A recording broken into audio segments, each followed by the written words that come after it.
el SS Great Eastern. Un barco maldito. Como el Hindenburg o el Titanic, el SS Great Eastern es uno de estos casos de colonialismo con verdadera mala suerte. Se diría que continúan funcionando las maldiciones que recaen sobre aquellos que se envanecen de sus obras. He aquí su leyenda. Proyectado en 1851, este paquebote era el doble de ancho de cualquiera conocido en su época.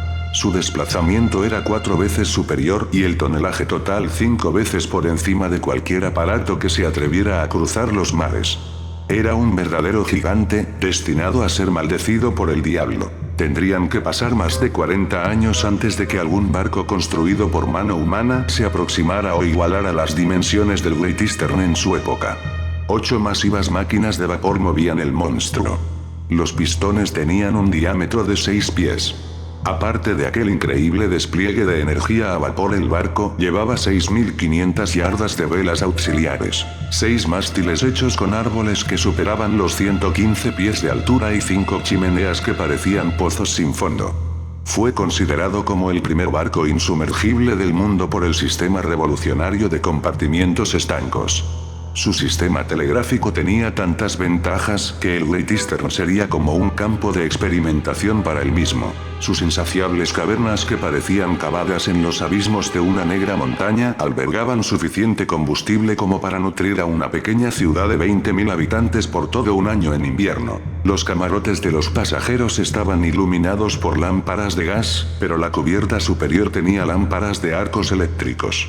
20 años antes de que Thomas Edison inventara el sistema, el barco estaba diseñado para acomodar 4.000 pasajeros con todas las comodidades conocidas en la época y algunas que aún no se conocían. El salón principal que corría entre la primera y segunda clase era de las dimensiones existentes en cualquier salón recibidor de un moderno hotel internacional. Este gigantesco salón estaba decorado con las sofisticaciones más increíbles. Mármoles italianos, sedas y damasquinas de Persia, terciopelos árabes, metales preciosos, todo era poco para la fantasía de los decoradores que habían trabajado en aquella maravilla sin parangón. Lo más extraordinario del Great Eastern estriba en los hombres que le dieron vida al proyecto. Un hombrecito genial, adusto y solitario conocido como King Von Brunel y el todopoderoso millonario dueño nada menos que del diamante Orpe. Extraña pareja en verdad. Brunel, el diseñador, jamás en su vida había diseñado un barco. El dinero para la construcción del monstruo futurista partió del bolsillo menos esperado, el dueño del diamante Orpe, conocido en el mundo entero por su maldición sobre los que lo poseían. El destino ligaba la maldición del diamante con el barco a construirse. 2.000 obreros se dieron cita alegremente el día programado para el inicio de las labores.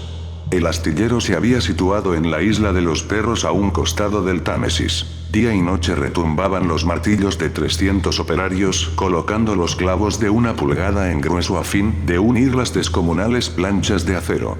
Y entonces comenzó la maldición del diamante Orpe a funcionar. Un joven trabajador de apenas 15 años se cayó por uno de los costados que ya se alzaban a peligrosa altura, falleciendo instantáneamente. Otro trabajador le siguió a la misma fatídica suerte en menos de una semana. 2 más cayeron de un andamio falleciendo instantáneamente. Un silencio de muerte y pesimismo se cernía en el astillero.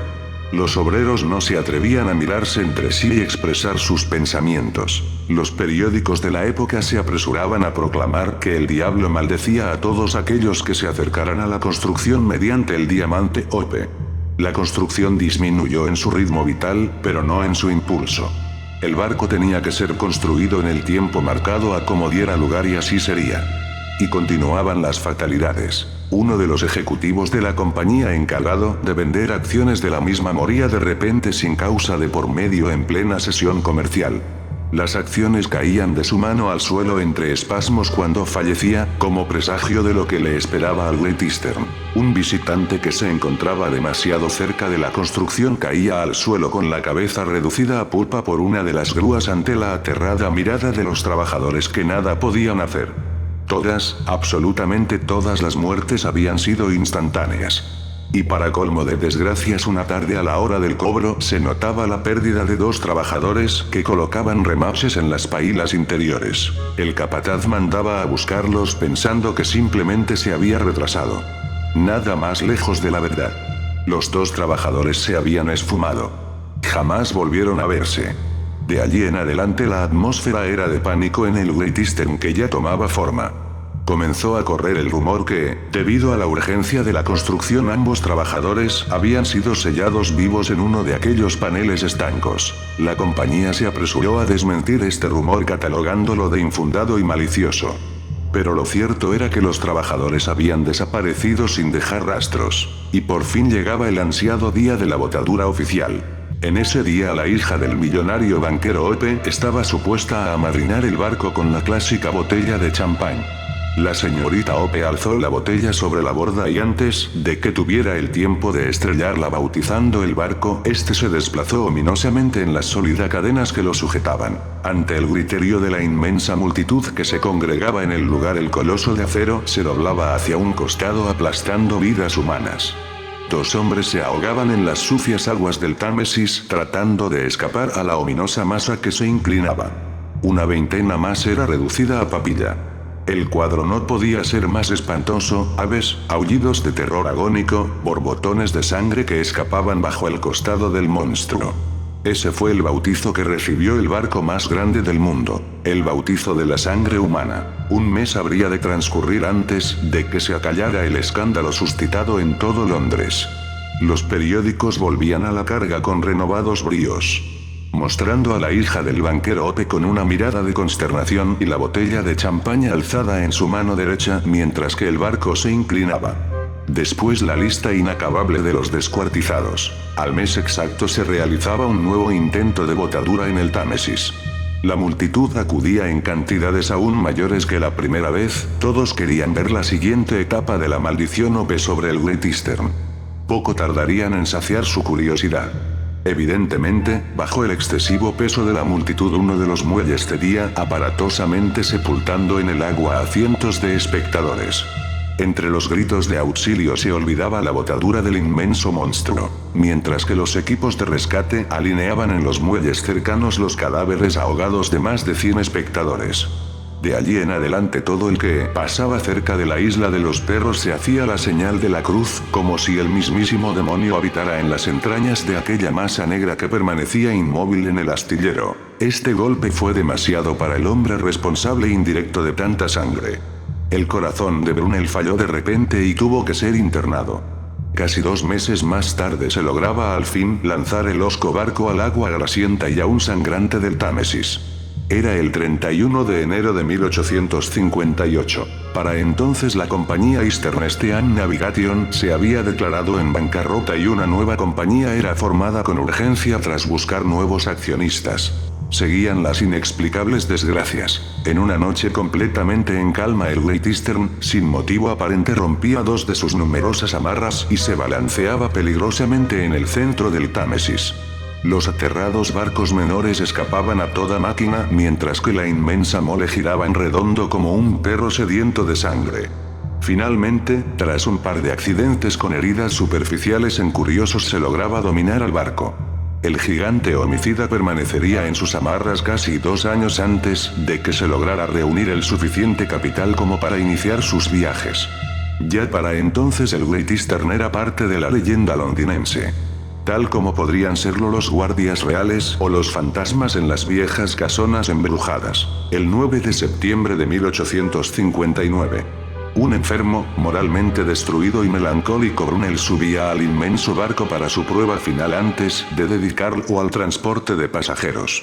Brunel apoyaba sus manos en el puente de mando. Todo estaba listo. Sus ojos miraban la gigantesca estructura, elevaba el brazo para dar la señal de partida y caía muerto de una embolia.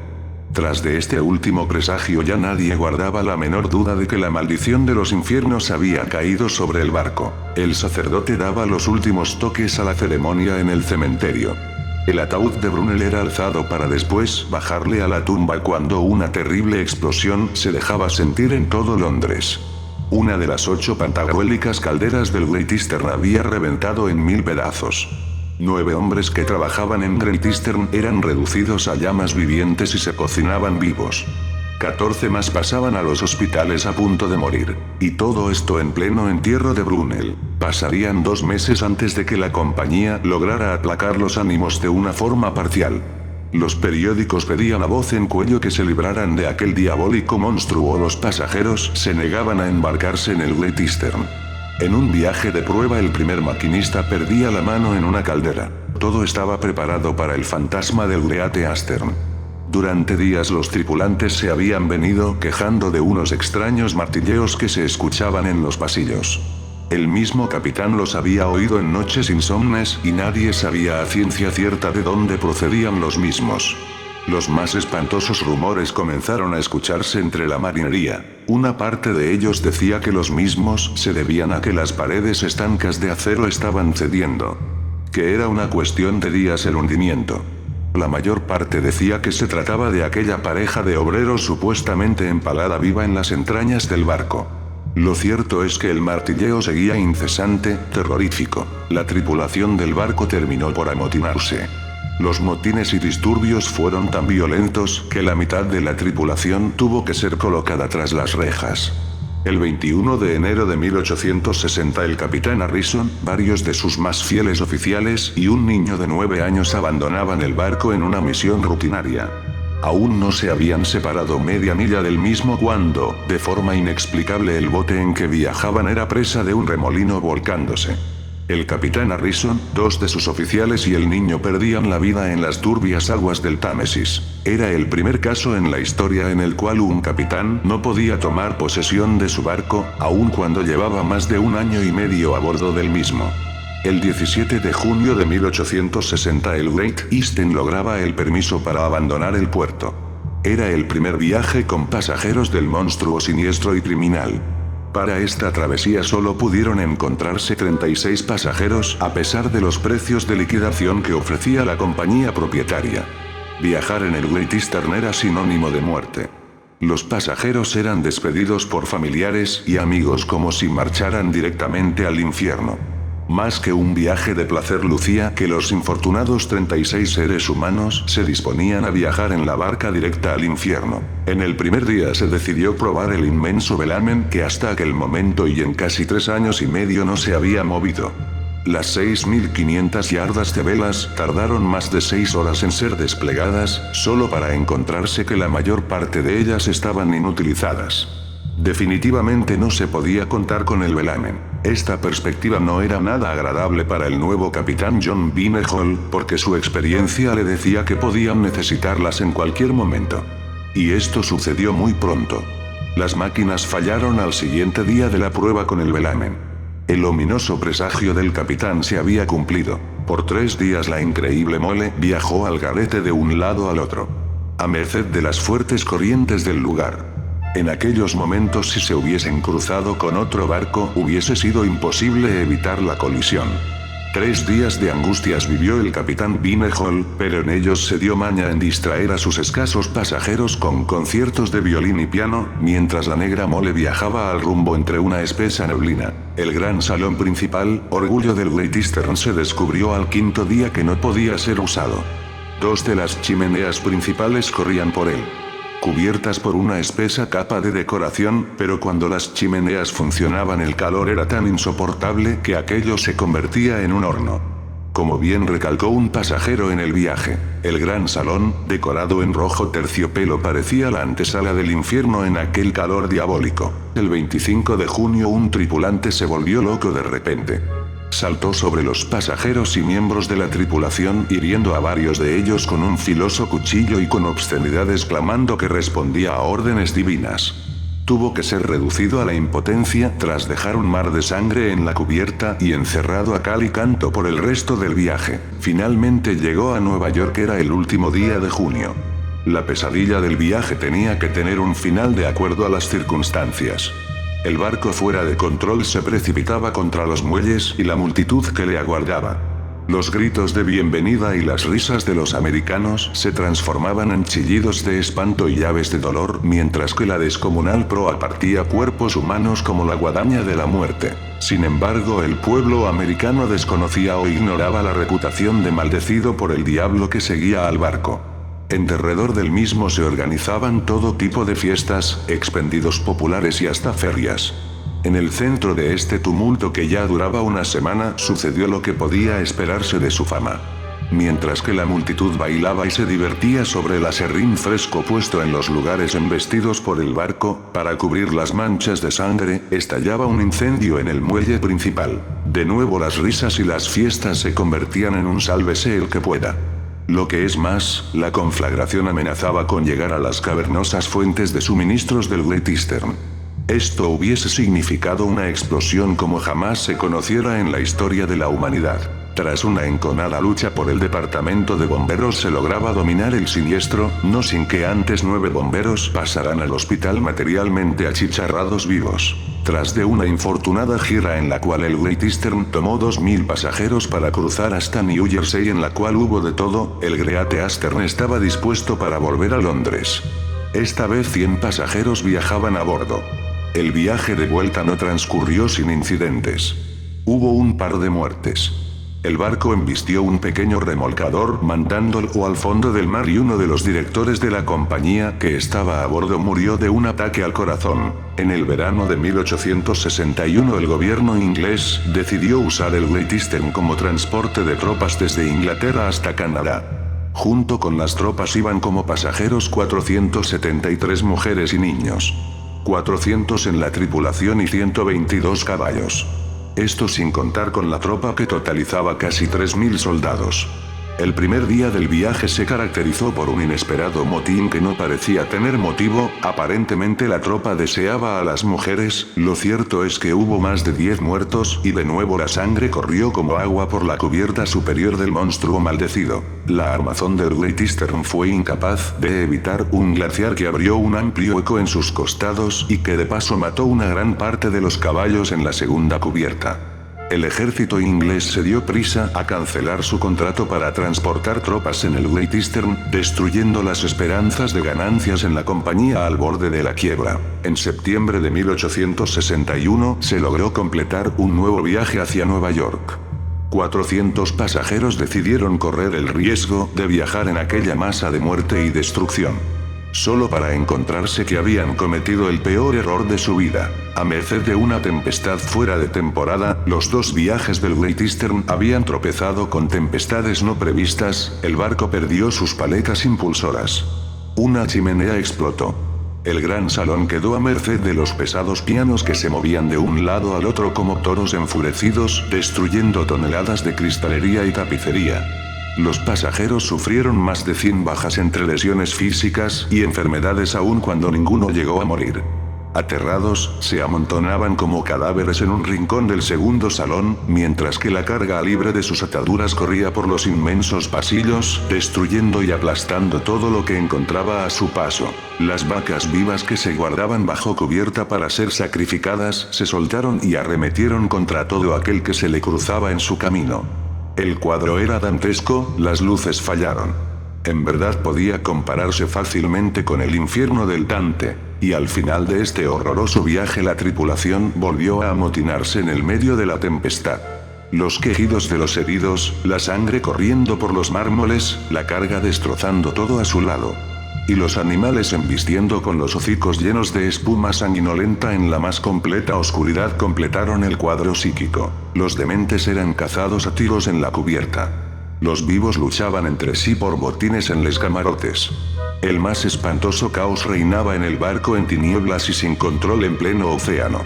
Y en el centro de esta tragedia horrenda los pocos pasajeros que aún conservaban la lucidez mientras que contemplaban el batallar de tripulantes y ladrones a la luz de los relámpagos podían oír el martilleo de los fantasmas en las bodegas sumergidas. Fue el último viaje del Great Eastern. La pesadilla finalizó cuando el barco arribó a Nueva York.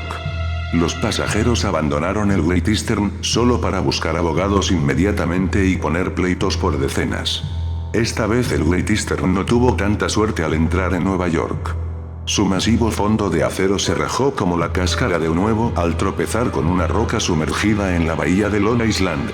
Una roca que nadie había visto hasta aquel momento y que jamás había causado problemas en la navegación. El gigantesco monumento a la maldición extraña del diamante Ope fue encimado a un astillero para reparaciones.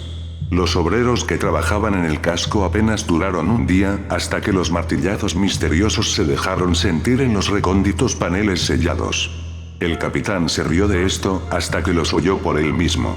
Irónicamente, el Great Eastern, que representaba un paso en el futuro, un avance de 50 a 70 años a su época, también fue el iniciador de la ciencia ficción. En 1867 dio su último viaje, llevando pasajeros desde Nueva York hasta la exposición mundial que brindaba Luis Napoleón en París. Allí el escritor de ciencia ficción Julio Verne tomó el barco como modelo para describir el superbarco que utilizaría en su novela La ciudad flotante. Terminó rodeado de chatarra en el Támesis. Sus ciclópeos costados se tomaron como vallas para pintar letreros propagandísticos en el barco muerto. Mientras que el óxido y la corrosión le mellaban su efímera vida. Por fin se decidió convertirlo en chatarra. Durante la demolición del barco, los misteriosos martillazos que habían causado 3 motines e incontables vidas volvieron a dejarse sentir más fuerte que antes. La demolición comenzada en 1888 no terminó hasta 1890, ya que las diversas cuadrillas de obreros constantemente estaban en huelga por los martillazos que los aterrorizaban. Llegó el día en que la tapa final que separaba el fondo de la sala de maquinaria fue removida. 2 esqueletos humanos yacían en el piso de metal. 2 bolsas de herramientas en sus manos de hueso y en una de ellas un martillo. El misterio de los golpes había sido descubierto, solo para hacerse aún más impenetrable. Porque, a los ojos de la realidad, era imposible que un hombre empalado vivo y muerto en menos de una semana continuara durante casi 10 años martillando al mundo el horror de su muerte. Suscríbete a mi canal y dale a la campanita de notificaciones para estar al tanto de mis vídeos. Muchas gracias.